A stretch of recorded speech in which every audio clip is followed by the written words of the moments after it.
Professor Gupta को आमंत्रित करती हूँ। स्वागत है। मेरी आवाज आपको सुनाई दे रही है? पीछे तक नहीं?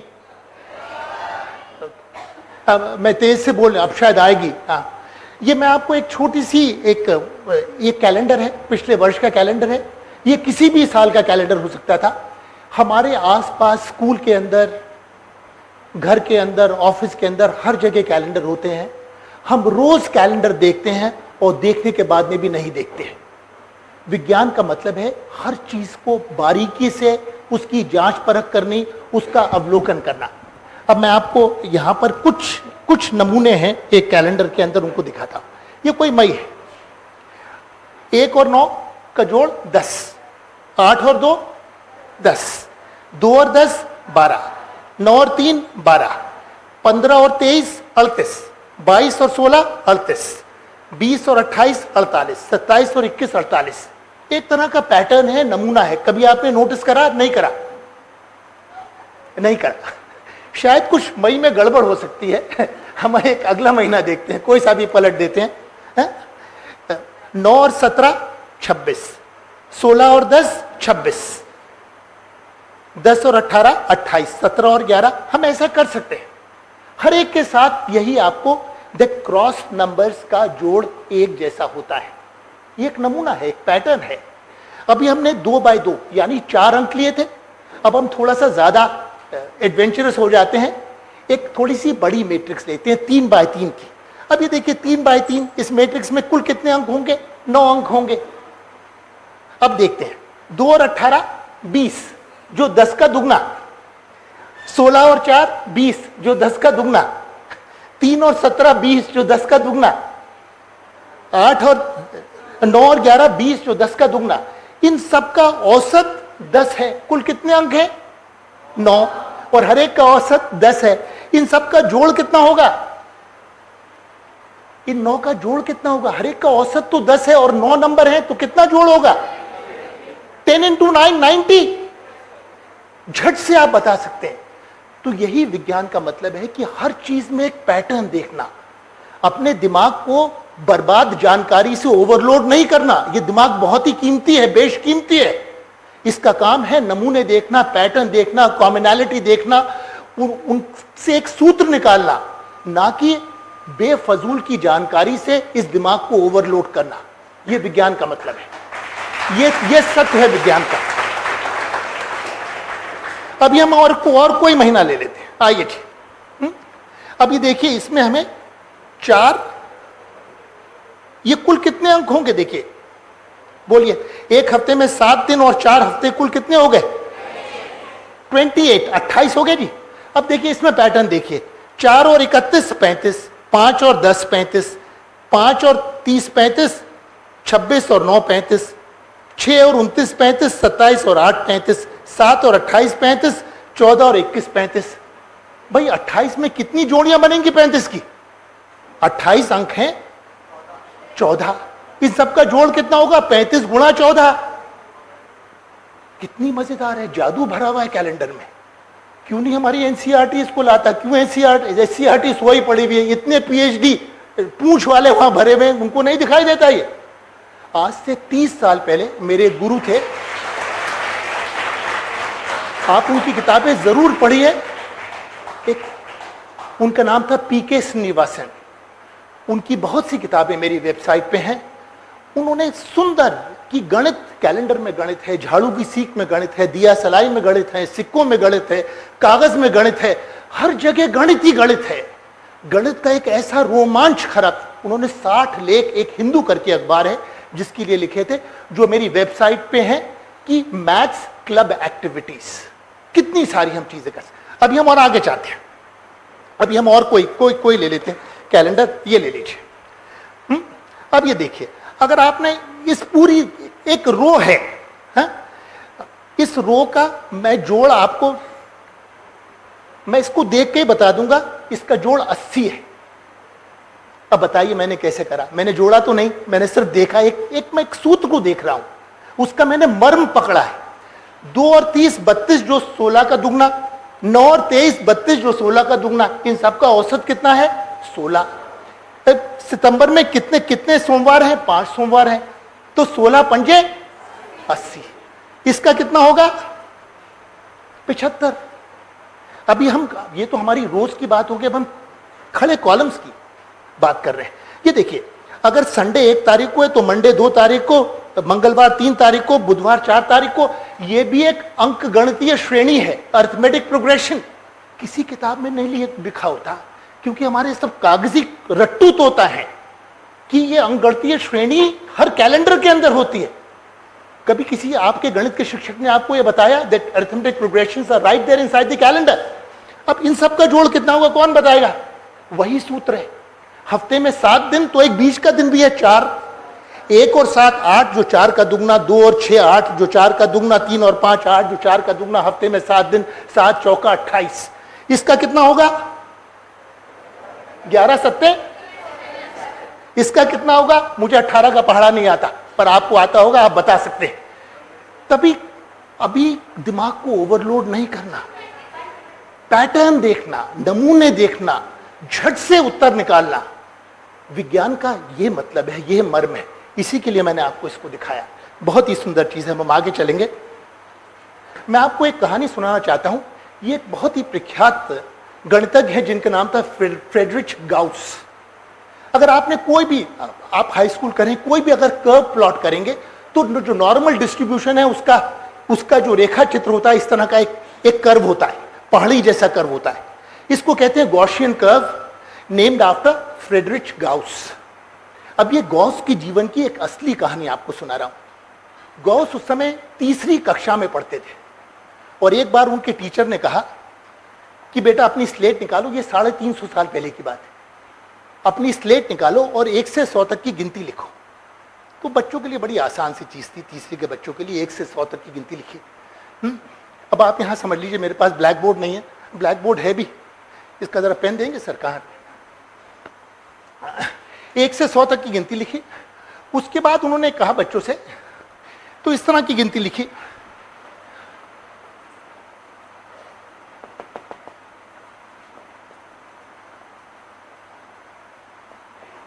मान लीजिए।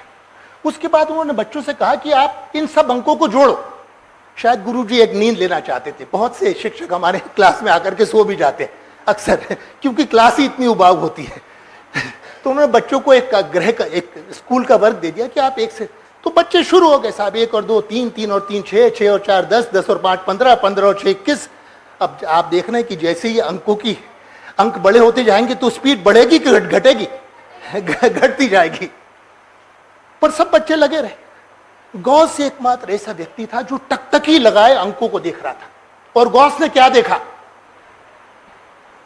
1 और 100 का जोड़ कितना? 2 और 99 का जोड़ कितना?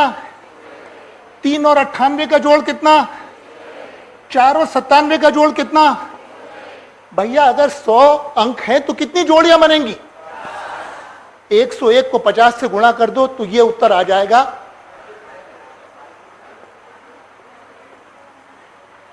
एक आधे मिनट के अंदर गॉस ने अपनी स्लेट पे इस उत्तर को लिख दिया। शिक्षक ने कहा यार मुझे तुझे सिखाने के लिए कुछ नहीं है, तू गुरु है, मैं घंटालू।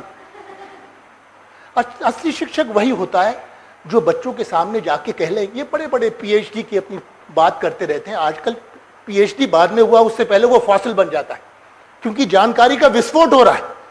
और सबसे बेहतरीन शिक्षक दुनिया का वो है जो कहे मुझे नहीं आता इसका जवाब, अपन मिलके खोजेंगे। मुझे जवाब नहीं आता इसका। आपके प्रश्न कल मैं देख रहा था, बच्चे तमाम सवाल पूछ रहे थे और बहुत से शिक्षाविद हैं, उनके जवाब को देने की शायद कहते तो मुझे उसका उत्तर नहीं मालूम। तो ज्यादा ईमानदारी का उत्तर होता, हमें नहीं मालूम उत्तर। बहुत सारी चीजें जिनके उत्तर नहीं मालूम और हम शायद उनको मिलकर के ही खोज सकते। ये गॉस की जिंदगी है। ये भी आपको एक चीज सिखाती है कि विज्ञान के अंदर नियम खोज पाना, एक कॉमनैलिटी, सूत्र, किसी भी फॉर्मूले को रटना नहीं जीवन में। इसका उद्गम क्या है, ये कैसे आया, इसका इतिहास क्या है, तभी आप हिस्ट्री ऑफ साइंस में जाएंगे। आप पहले व्यक्ति नहीं है जो विज्ञान कर रहे हैं। इंसानियत ने शुरुआत से विज्ञान करा है। उस कॉमनैलिटी को ढूंढ पाना, ये बहुत ही सुंदर उदाहरण है एक महान गणितज्ञ के जीवन का, कि जिसने रटा नहीं, जिसने रटने को चुनौती दी और जिसने कहा मैं हर चीज को समझूंगा। जब तक समझूंगा नहीं, जब तक पुख्ता बुनियाद नहीं होगी, तब तक आगे नहीं जाऊंगा। और वही लोग कुछ मौलिक कर पाते हैं। बाकी ये रट्टे तोते अपना किताब ग्रंथ पढ़ते जाते हैं, ये बोझ ढोते जाते हैं ज्ञान की वो अर्थी उठा करके जा रहे हैं, अर्थी उठा के जा रहे हैं ज्ञान की, पर they don't add anything to knowledge. So this is a very very nice. I also want, मैं आपको एक और बहुत सुंदर प्रेरक कहानी सुनाना चाहता हूँ। ये आपने मॉन्टेसरी का नाम सुना है? मरिया मॉन्टेसरी। मरिया मॉन्टेसरी पिछली शताब्दी की सबसे महान शिक्षाविद थी, इटली में पैदा हुई थी। आपने बहुत से मॉन्टेसरी स्कूल का नाम सुना होगा, ना सुना हो तो मैं आपको उसकी कहानी छोटी सुना रहा हूं। मॉन्टेसरी शिक्षाविद नहीं थी, इटली की पहली महिला डॉक्टर थी। आप सोच सकते हैं उस समय इटली में बहुत कम, फर्स्ट मेडिकल डॉक्टर। अगर आप शिक्षा का इतिहास देखेंगे तो ये बीएड एमएड वालों ने बहुत कम शिक्षा के लिए करा है, पर जो कुछ भी मौलिक कार्य कराए वो वैसे लोग हैं जो अलग अलग फील्ड से आए हैं और जिन्होंने शिक्षा पर एक नया प्रकाश डाला है। मॉन्टेसरी उसमें से एक अव्वल नंबर की थी महिला। मॉन्टेसरी ने बहुत सारे सैकड़ों टीचिंग एड्स बनाए जो आज भी 100 साल बाद में भी वो दुनिया भर में इस्तेमाल किए जाते हैं। ये मॉन्टेसरी के जीवन। और मॉन्टेसरी उस समय इटली में एक झोपड़पट्टी थी, गरीब लोग थे, तो उनके बीच में काम कर रहे थे। एक पादरी थे, चर्च का जो प्रीस्ट होता है, पंडित होता है, उसको पादरी कहते हैं। तो पादरी साहब मॉन्टेसरी के काम से बहुत प्रभावित थे और वो अक्सर उनका काम देखने के लिए आते थे। मॉन्टेसरी ने एक बहुत सुंदर से टीचिंग एड बनाई थी जिसको कहते हैं कि पोस्ट बॉक्स। अब आप समझ लीजिए कि लकड़ी का एक घनाकार डब्बा है, इसके यहां पर एक गोल कटा है तो बच्चों को एक गेंद डालनी है, यहां पर एक तिकोना कटा है तो बच्चों को प्रिज्म स्लाइड करना है। तो अलग अलग खांचे कटे हैं और बच्चों को एक तीन आयामी एक गुटका उसके अंदर पोस्ट करना है, to post the right block in the right slot. ये मॉन्टेसरी ने पोस्ट बॉक्स 100 साल पहले बनाया था, आज भी इस्तेमाल होता है। जब प्रीस्ट आए, पादरी आए, तो मॉन्टेसरी दिखाना चाहती थी कि छोटे बच्चों की पावर्स ऑफ कंसंट्रेशन, अपने ध्यान को केंद्रित करने की कितनी असीम शक्ति होती है। मॉन्टेसरी ने, ये बच्ची 4 बरस की बच्ची इस पोस्ट बॉक्स के साथ खेल रही थी कि कौन सा गुटका कौन से खांचे में जाता है। मॉन्टेसरी ने बाकी बच्चों से कहा कि इसके विचारधारा में थोड़ा विघ्न डालो, एक गोला बना के गाना गाओ, एक नर्सरी राइम गाओ। इस बच्ची ने सिर उठा के नहीं देखा, वो अपने काम में इतनी रमी थी, कौन सा गुटका कौन से खांचे में डालती। फिर मॉन्टेसरी ने उसको उठाया और एक टेबल पे रखा और टेबल पे जैसी बैठी वो अपनी दुनिया के अंदर लीन हो गई कि कौन सा गुटका कौन से खांचे के अंदर जाता है। ये पादरी बड़े एक सहृदय व्यक्ति थे, गरीब बच्चों के साथ मॉन्टेसरी काम कर रही थी, तो कभी कोई चॉकलेट, कभी कुछ लॉलीपॉप, कभी कुछ टॉफी लाते थे और बच्चों में बांटते थे। उस दिन वो इत्तेफाक से एक बिस्किट का डब्बा लेकर के आए थे और उन्होंने सब बच्चों को बिस्किट दिया। अंत में इस बच्ची को भी बिस्किट दिया। इस बच्ची ने उसको अनमने भाव से देखा और बिस्किट को एक रेक्टेंगुलर खांचे के अंदर डाल दिया। 100 साल पहले मॉन्टेसरी ने हमको ये दिखाया कि बच्चे कभी लालच से, घूस से, तमगों से, मेडल से, सर्टिफिकेट से नहीं सीखते।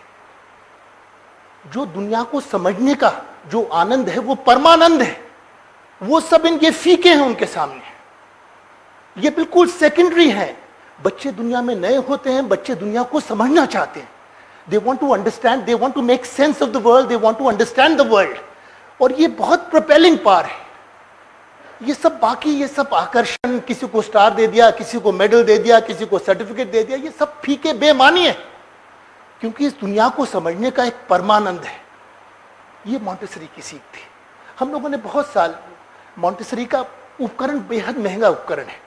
30 साल पहले जब मैंने काम शुरू करा तो हिंदुस्तान में एक ही महिला थी जिनका नाम था पी बानाशिका।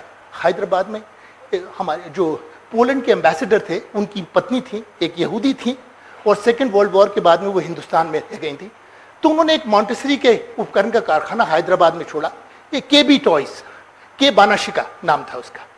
मैंने एक दिन उनके साथ गुजारा, मिसेस बानाशिका के साथ में, और मुझे लगा कि बहुत सब कुछ। उस समय 30 साल पहले 30 बच्चों के लिए मॉन्टेसरी की किट की कीमत 1 लाख रुपए थी। आज आप उसका अंदाज लगा सकती हैं कि बहुत जो अव्वल स्कूल भी हैं। हम लोगों ने सोच करा कि मॉन्टेसरी एक तरीका, एक प्रोसेस है। हमें वहाँ पे जड़ हमें स्थिर नहीं होना चाहिए। मॉन्टेसरी के आपको कुछ विकल्प दिखा रहा हूं। ये है बिल्कुल कबाड़ से जुगाड़। ये क्या है? हवाई चप्पल। मेरे ख्याल से हवाई चप्पल शिक्षा के लिए एक वरदान है। हम लोग नहीं मानते, पर शिक्षा के लिए बहुत बड़ा वरदान है। एक चप्पल है, स्ट्रैप टूट जाता है, हम लोग फेंक देते हैं। मैंने सारी जिंदगी सड़क से चप्पलें उठाई। मेरी पत्नी को अच्छा नहीं लगता ऐसा करना, पर मुझे लगता है ये शिक्षा के लिए मेरा छोटा सा, मरने से पहले एक अच्छा योगदान होगा। अब इसको हमने साफ कर दिया। अब ये मोची की जो रापी है, उससे 3 मिनट के अंदर ये गुटका कट जाता है। और आपको बहुत आश्चर्य होगा, सबसे पहले रापी मैंने 30 साल पहले रायपुर में जय स्तंभ के पास में खरीदी थी। 30 साल पहले। तो रायपुर का इसमें बहुत रोल है। और देखिए, अब आप कोई भी बच्चा, अगर एक अंध बच्चा भी हो, अगर ये गुटके खांची की पहेली है, क्योंकि रबर काटा है, रबर का बुरादा नहीं निकलता। लकड़ी में काटेंगे तो बुरादा निकल जाएगा। ये जितने ब्लॉक से लूज फिट होंगे ये गिर जाएंगे। पर कोई भी अंध बच्चा भी इसको स्पर्श करके इस तरह से महसूस कर सकता है, उसको कोई चोट नहीं लगती। और ये बिल्कुल जो बच्चे देख सकते हैं, नीला सफेद पे दिखाई दे रहा है, सफेद नीले पे दिखाई दे रहा है, तो आपको रंग रोगन करने की कोई जरूरत नहीं है।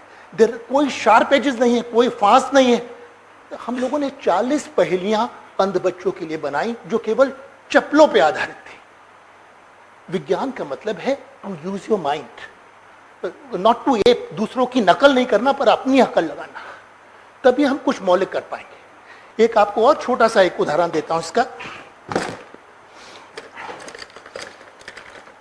जो चप्पलों का है, और ये शायद आप लोग के लिए भी बहुत उपयुक्त होगा। अभी हमने मोची के पंच से एक चप्पल में 3 छेद करे। मोची का पंच होता है, एक पाइप है जिसमें जो धारदार है, एक बार ठोकते हैं तो एक बिंदी निकल आती है और एक छेद हो जाता है। ये पंच अलग अलग 5-6 रुपए का, 10 रुपए का मिलता है। अब ये क्या बन गया? एक पेंसिल स्टैंड जैसा बन गया। अब मेरी कोई रुचि नहीं थी पेंसिल स्टैंड बनाने में, पर ये बन गया है। अब ये देखिए, बिल्कुल एक बच्चों के लिए एबिकस बन जाता है। 1, 2, 3 एक गणक बन जाता है। ऊंचाई कितनी है? केवल 9 ही मोती आएंगे। 10 के लिए स्थान नहीं है यहां पर। 10 कैसे दिखाएंगे साहब? 9 निकाल लिए, एक 10वें स्थान पे डाल दिया। स्थानीय मान, मोती वही है, पर जहां डालते हैं उसका एक अलग मान है। यहां पर वो 1 है। अब कितने हो गए? मूल बताइए। 11 हो गए। यहां पर डालेंगे कितने हो जाएंगे? 21। यहां डालेंगे कितने हो जाएंगे? 12 हो जाएंगे। दोनों भर जाएंगे तो कितना होगा? 90 और 9 99। 100 कैसे दिखाएंगे? इन सबको निकाल दिए तो 100 हो गए। ये हो गया 110। ये कितना हो गया? ये कितना हो गया? भाई आपको गणक बहुत अच्छा आता है। अब ये कितनी अच्छी चीज है किसी भी गरीब शाला के लिए, कि कोई खरीदने की बात नहीं, जगह नहीं घेरते, अलग अलग करके रख दीजिए। पेंसिल का तो कहीं पर भी इस्तेमाल कर सकते हैं। एक इसका और भी रूप है जो मैं आपको दिखाना चाहता हूं। वो ये है कि जब बच्चे 9वीं 8वीं 9वीं में जब प्रकाश के बारे में पढ़ते हैं, अगर हमारे पास कोई समतल दर्पण है तो कोई भी किरण अगर उससे आके टकराती है तो उसी दिशा में वापस परावर्तित हो जाती है। पर अगर इस तरह का अवतल दर्पण हो, कॉन्केव मिरर हो, तो क्या होता है? हम लोग रे डायग्राम्स बनाते हैं, बच्चे उसकी नकल कर लेते हैं और उसको परीक्षा में बिल्कुल रिप्रोड्यूस कर देते हैं। किसी को पल्ले नहीं पड़ता, शायद जो बनाते हैं उनको भी नहीं पल्ले पड़ता। ये असलियत है। पर यहां आप देखिए, ये छोटा सा उपकरण है कि अगर कॉन्केव मिरर होगा तो क्या होगा कि सारी की सारी किरणें कहां पर? एक बिंदु पे आकर के फोकस हो जाएंगी। फोकस का अंग्रेजी में मतलब तो फायर प्लेस, कि जहां सारी किरणें केंद्रित होंगी वही सबसे, ये कन्वर्जेंस हो गया। और अगर उत्तल दर्पण हुआ, कॉन्वेक्स मिरर हुआ, तो क्या होंगी? सबकी सब डाइवर्ज हो जाएंगे। तो कन्वर्जेंस तो डाइवर्जेंस, आपको लेजर की जरूरत नहीं है। जो गरीब शाला से बच्चे आए हैं, आप चप्पल से इसको कर सकते हैं। लेजर का और बहुत बड़ा रोल है, पर ये बहुत सरल सी चीज है। गरीब से गरीब बच्चा भी इसको कर सकता है। एक मैं आपको और कहानी, मेरे ख्याल से सबसे अच्छी शिक्षा कहानियों के द्वारा होती है। और ये हमारे हर धर्म ने, हर एक धर्म के अंदर, आप चाहे हिंदू धर्म ले लीजिए, इस्लाम ले लीजिए, हर एक के अंदर they are parables, they are small stories. और सबसे जीवन के सबसे महत्वपूर्ण जो सीखें होती हैं वो सूत्रों से नहीं मिलती, वो कहानियों से मिलती हैं। मैं आपको एक बहुत सुंदर कहानी सुनाता हूं जो बुद्ध के जीवन की है।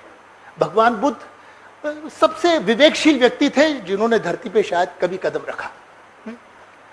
और बुद्ध हर चीज के बड़े पारखी थे, हर चीज की बड़ी गहराई से वो अवलोकन करते थे, उसका निरीक्षण परीक्षण करते थे। तो एक बार बुद्ध एक राउंड में जा रहे थे, एक विहार था, बौद्धों को रहने की जगह विहार था। तो वहां पर एक भिक्षु आया, उसने कहा भगवान मुझे एक नया अंगरखा चाहिए। अंगरखा मतलब एक ऊन का शॉल। तो बुद्ध ने कहा भाई तुम्हारे पुराने शॉल का क्या हुआ? भगवान वो तो पहनते पहनते बिल्कुल पुराना हो गया था, फट गया था, तो मैं उसको चादर जैसे बिस्तर पे बिछाता हूं। बुद्ध उससे असंतुष्ट थे। इससे पहले भी तुम्हारे पलंग पे चादर होगी, उसका तुमने क्या करा?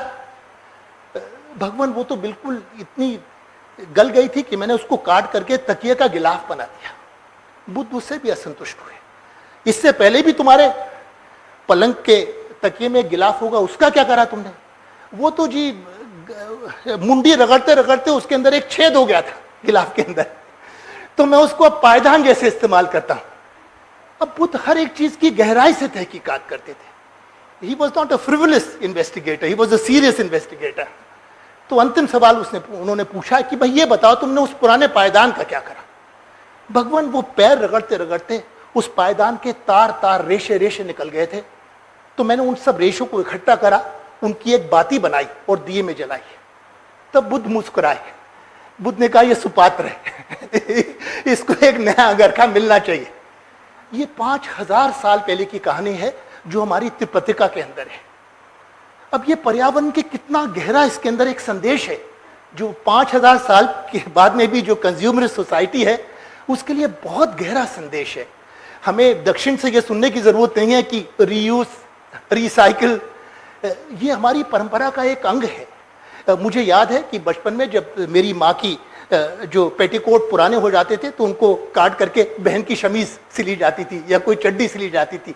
हर चीज का बार बार उसके अंत तक सदुपयोग होता था। ये बहुत गहरी भारतीय परंपरा है, एक ऑस्टेरिटी कि कम से कम में काम चलाना। और आप छत्तीसगढ़ में देखें तो जो छत्तीसगढ़ में तो उसको कहने की जरूरत नहीं, आप देख सकते हैं कि लोग कितने कम में इतने संतुष्ट हो जाते हैं। उसका बहुत अच्छा उदाहरण है। मैं आपको कुछ एक चीज और दिखाना चाहता हूं। ये बहुत साल पहले ये आपको बहुत सारे मॉडल यहां दिखाई दे रहे हैं जो कि माचिस की तीलियों के और साइकिल की। माचिस की तीली तो आप पहचान सकते हैं। ये जो काली रबर लगी है ये साइकिल की वाल्व ट्यूब है। दो ही चीजें लगी हैं। माचिस ना हो तो घर में चूल्हा ना जले, ये साधारण चीज है, हर घर में उपलब्ध है। और अगर कोई मैकेनिकल कॉन्ट्रैक्शन, कोई उपकरण जो हमारे गांव गांव तक पहुंचा है तो वो साइकिल है। तो साइकिल वाल्व ट्यूब भी आपको छोटे से कस्बे में, गांव में मिल जाएगी। इसका एक पैकेट मिलता है 25 रुपए का, जिसमें 100 ग्राम साइकिल की वाल्व ट्यूब होती है, 40 फीट की वाल्व ट्यूब होती है।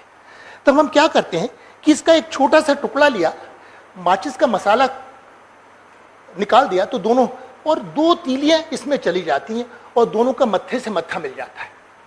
तब ये एक तरह का एक 2 का लचीला जोड़ बन जाता है। छोटे बच्चों के लिए ये एक न्यून कोण है, ये एक 90 अंश का कोण है, ये एक विशाल कोण है, ये एक सरल कोण है। तो हम 0 से लेकर के 360 का कोई भी इसमें कोण दर्शा सकते हैं। अगर हम 3 लेंगे, 3 तीलियां लेंगे और 3 वाल्व ट्यूब लेंगे तो ये आपस में इनको जोड़ देंगे तो क्या बन जाएगा? एक त्रिभुज बन जाएगा, पर एक विशेष तरह का त्रिभुज बनेगा। क्योंकि ये तीलियां तो मास प्रोड्यूस्ड हैं एक फैक्ट्री के अंदर, तो ये जो त्रिकोण भी बनेगा एक समबाहु त्रिकोण बनेगा। सभी कोण 60 अंश के होंगे। तो 60 अंश का बच्चों को एक फील आती है। सारे कोने आपको 90 अंश के, कॉपी सब 90 degrees, you see all corners. बहुत ही रेयरली आपको 60 अंश का एक नियमित कोण दिखाई देगा। 4 को इस्तेमाल करेंगे तो हम एक चौकोन, एक पंचभुज, इस तरह की चीजें बना सकते हैं। ये देखिए चौकोन बन गया, ये एक षटभुज बन गया। अब इनके बहुत अच्छे गुणधर्म है। ये देखिए सब लचीले जोड़ हैं। अभी षटभुज दिखाई दे रहा है, इसको खींचेंगे तो क्या बन जाएगा? आयत बन गया। इसको मोड़ेंगे तो एक क्या बन गया? पैरेललोग्राम बन गया। बिल्कुल एक अमीबा जैसा है जिसकी बाहरी आकृति लगातार विकृत होती जाती है। It's very very unstable. इसी तरह से अगर स्क्वायर है, अभी ये वर्ग है, बिल्कुल चारों कोण आपको 90 अंश के दिखाई दे रहे हैं। थोड़ा सा दबाएंगे तो बर्फी बन जाएगा, पतंग बन जाएगा, रोम्बस बन जाएगा, समानांतर चतुर्भुज बन जाएगा। पर आप किसी भी बच्ची को एक त्रिकोण दीजिए और चाहे आप कुछ करिए, त्रिकोण टस से मस नहीं होता।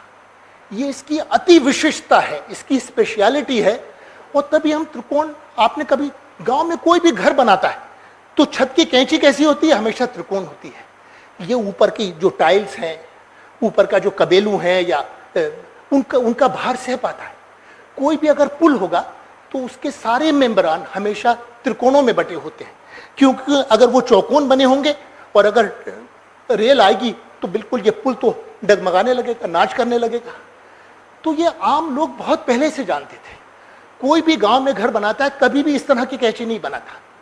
और ये इंजीनियर साइंटिस्ट ने बहुत सी चीजें आम लोगों से सीखी हैं, क्योंकि लोग इसका हजारों वर्षों से इसका उपयोग करते आ रहे हैं। अब उसके बाद में क्या करते हैं कि इसी के अंदर हम ये 2 का जोड़ है, इसमें एक छेद कर देते हैं बबूल के कांटे से या सुई से, और इसमें एक तीसरी तीली डाल देते हैं। ये 3 का जोड़ बन जाता है। अब ये जो त्रिकोण है, इसकी तीनों वर्टिसेस में हम छेद करके इस तिगड्डे को अंदर धंसा सकते हैं, नोक को, और ये बहुत ही सुंदर चतुष्फलक बन जाता है, टेट्राहेड्रन। अभी हमने देखा था कि सबसे मजबूत 2 डायमेंशनल फिगर त्रिभुज है, और ये तो एक तीन आयामी ढांचा है जो केवल त्रिकोणों का बना है। टेट्रा के मतलब 4, हेड्रन्स के मतलब ट्राइंगल्स, मेड ऑफ 4 ट्राइंगल्स, 1 2 3 4। तो ये तो बिल्कुल लॉजिकली दिस मस्ट बी बिल्कुल मौलिक तरह का ढांचा है, और ये प्रकृति में पाए जाने वाला सबसे पायदार ढांचा है, strongest structure found in nature. Professor Kallol Ghosh यहाँ है या नहीं है, पर केमिस्ट्री में सबको यही पढ़ाया जाता है दैट ऑल बॉन्डिंग, केमिस्ट्री में जो आणविक संरचना होती है, all bonding is essentially tetrahedral. अभी आप देखिए ये वो टेट्राहेड्रन का मॉडल है, और 4 कंचे लगाए इसमें। ये मीथेन का मॉलिक्यूलर स्ट्रक्चर है, CH4, 4 एटम हाइड्रोजन के 4 कोने पे टेट्राहेड्रन के, और बीच में एक देखिए छोटा सा मोती है नारंगी रंग का, this is the carbon atom.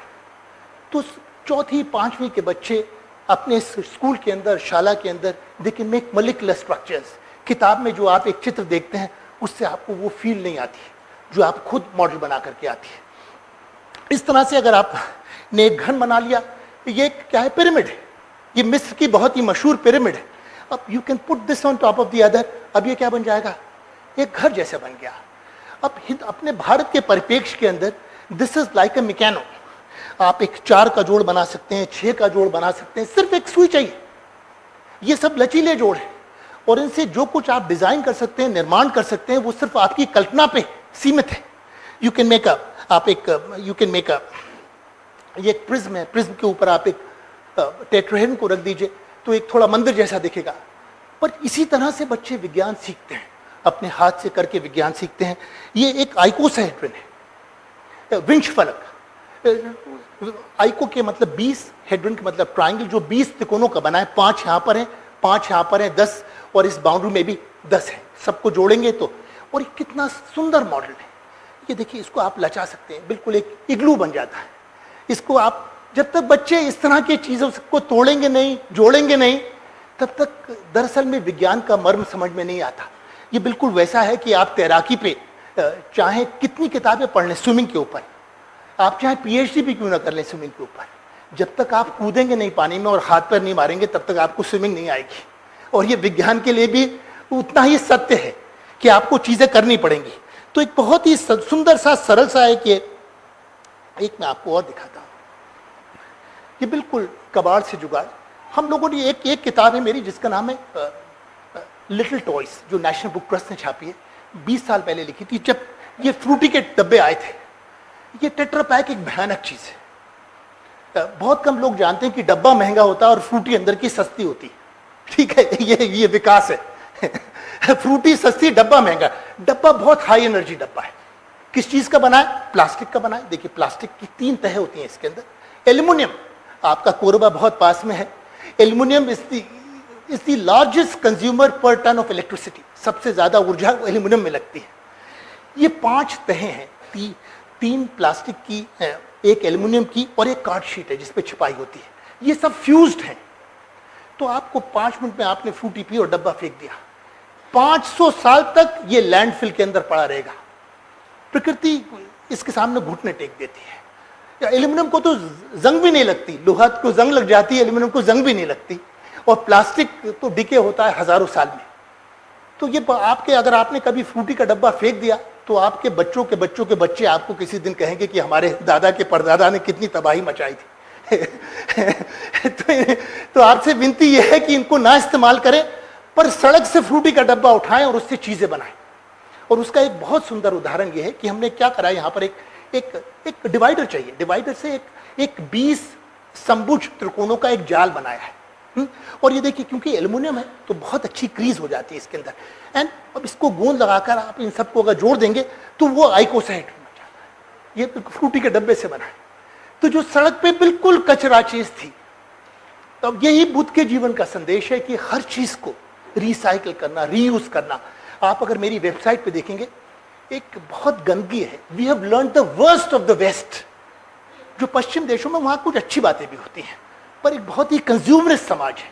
America में हर रोज 1 बिलियन बॉटल, बिलियन का मतलब आप समझ सकती हैं, 100 करोड़ बोतलें रोज फेंकी जाती हैं। पृथ्वी इस अन्याय को सह नहीं सकता बहुत दिन तक है। और हम वही बदतमीजी पश्चिम की हम लोग सीख रहे हैं। तो बोतलें हर जगह पड़ी रहती हैं। अभी हमारे अयुका में एक सेमिनार हुआ था, एंड हर लोग ये कहते हैं कि everyone loves a good seminar. ठीक है ना, ये कहावत है। हम लोगों ने 1600 बोतलें इकट्ठी करी उस सेमिनार के अंदर, that we are going to do something about it. These people may just throw away bottles, but we'll do something about it. हमारी वेबसाइट पे 150 विज्ञान के प्रयोग हैं जो से केवल पुरानी बोतलों से बने हुए हैं। तो उनको लाने का मौका नहीं मिला, वो बहुत बड़ी थी। मेरा एक छोटा सा थैला है जिसमें 150 चीजें आती हैं, बड़ी चीजों के लिए गुंजाइश नहीं है। पर आपसे विनती है कि आप लोग जरूर देखिए, बहुत गहरे गहरे फिजिक्स के सिद्धांत, भौतिकी के सिद्धांत आप उन बोतलों से सीख सकते हैं। एक और बहुत सुंदर सा उदाहरण है इसी टेट्रा पैक का। अब ये फ्रूट जूस के पैकेट है। ये ट्रॉपिकाना है, 1 लीटर के पैकेट आते हैं फ्रूट जूस के, फेंक दिए जाते हैं। अब ये बहुत ही सुंदर, ये देखिए इतना सुंदर बटुआ बनता है। यहाँ पर हमने वेलक्रो लगा दिए, एक में रुपए पैसे, कुछ में सिक्के रखिए, और यहाँ वेलक्रो लगाइए और जेब में रखिए। बिल्कुल वाटरप्रूफ पर्स है, तो आप इसको जरूर बनाइए। बहुत ही, टेट्रा पर्स नाम की एक फिल्म है हमारी वेबसाइट के ऊपर। कितनी बढ़िया चीज है, वाटरप्रूफ है और बहुत ही बढ़िया है। दिस इज अ बिल्कुल एकदम कूल पर्स है जो आप जरूर बनाइए। एक मैं आपको और दिखा रहा हूँ, इसको भी आप देखिए। देखिए बिल्कुल ये भी फ्रूटी के डब्बे का बना एक छतरी बनाई हमने। जैसे राजस्थान में, गुजरात में मुसाफिरों के लिए एक सायेदार एक छतरी होती है कि कुछ देर बैठ के आराम कर लें धूप से। इसमें 4 खंबे हैं और इनको हम क्या करते हैं कि एक टूथपिक के ऊपर इस तरह से टिका देते हैं। अब ये देखिए, यहां से हम फूकेंगे तो क्या होगा,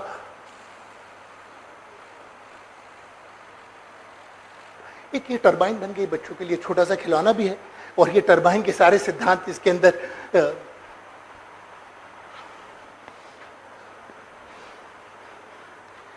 ये कल मैं आपको दिखाना भूल गया था, पर ये बहुत ही, देखिए आप, ये बहुत परंपरागत खिलौना है, पर इसमें कितना विज्ञान छिपा हुआ है। इसको कैसे बनाते हैं, कार्ड शीट है, इसका धड़ और सिर वो दोहरे हैं, उन दोनों के बीच में एक छोटी सी झिरी है। यहाँ पर हम कंधा लगा देते हैं और ये हाथ कैसे जोड़ते हैं, एक लंबी सुई ली, एक डोरे में गांठ लगाई, सुई को खींचा, एक गांठ इधर एक गांठ इधर। ये गांठ के कब्जे बने, सुई डोरा इसके लिए केवल उपकरण चाहिए। बीच में एक झाड़ू की सीख लगी है और हम इसको घुमाते हैं तो ये देखिए, सेंट्रीफ्यूगल फोर्स का मतलब क्या है कि आपकी चीज को घुमाते हैं। अब ये देखिए, this is the flying man. ठीक है, इसके हाथ पांव। अगर बच्चा एक वैज्ञानिक सिद्धांत को एक खिलौने में देख सके तो वो उसके लिए इट्स लेस थ्रेटनिंग, सीधा ना केवल उनके दिमाग में जाता है, उनके हृदय में भी जाता है, और बच्चों का अपार मनोरंजन होता है। और ये आप आराम से बना सकते हैं, ये कोई महंगी चीज नहीं है। एक और जी, आजकल बहुत सारी हम लोग साइंस करते हैं बहुत। हमारे 2-3 दोस्त हैं जो बहुत जबरदस्त कलाकार हैं।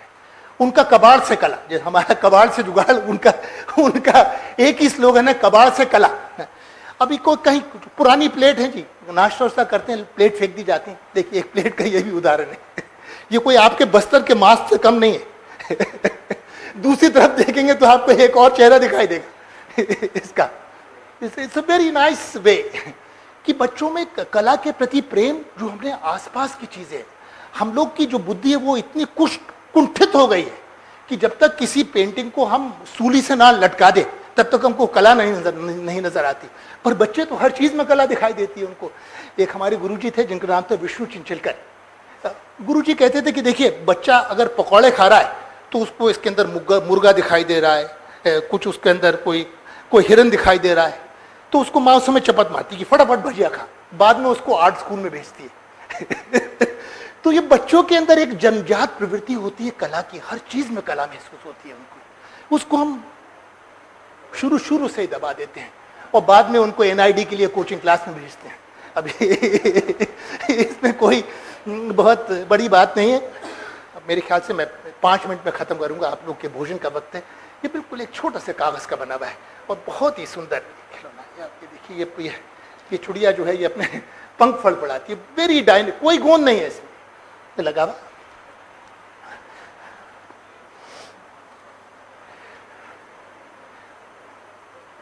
एक जी बहुत ही सुंदर कलाकृति है। This is a mother and a child, एक माँ और उसकी छोटी सी बेटी, और ये पुराने खोखे की बनी, आप खोखा देख सकती हैं। और उसको कई स्तर के ऊपर आप ये भी देख सकती हैं कि एक गोरी माँ एक काली बेटी को गले लगाए। ये भी इससे संदर्भ है। पर एक 3 आयामी एक स्कल्पचर है जिसको कोई भी बना सकता है और बहुत गहराई है इसके अंदर। It is not ordinary art, this is great art. जो कोई भी हमारे यहाँ आता है तो हम हर एक को ये जरूर भेंट करते हैं, एक छोटी सी सौगात है हमारी। मैं जी आपको एक खिलौना और दिखाऊंगा और उसके बाद में मैं बंद करूंगा, और ये बहुत ही महत्वपूर्ण खिलौना है, आप इसको जरूर देखें।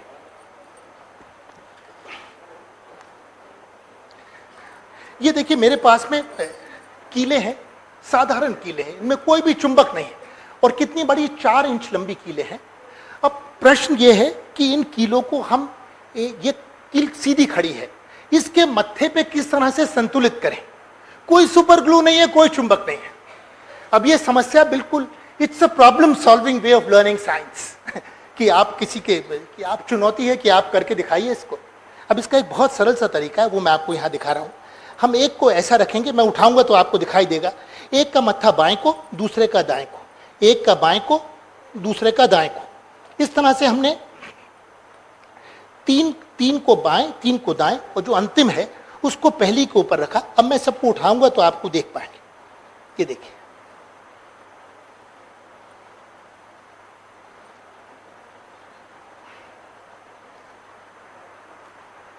ये तीन तीलियां, 3 जो कीले हैं उनके सिर बाएं को हैं, 3 के बाएं को हैं, दाएं को हैं, बाएं दाएं।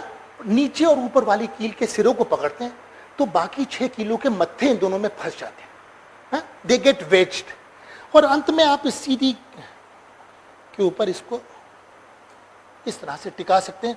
और ये बहुत ही अच्छा, देखिए, झूलने वाला खिलौना, it's a very nice balancing toy. मैं इसके साथ ही बंद करता हूं, आप लोग का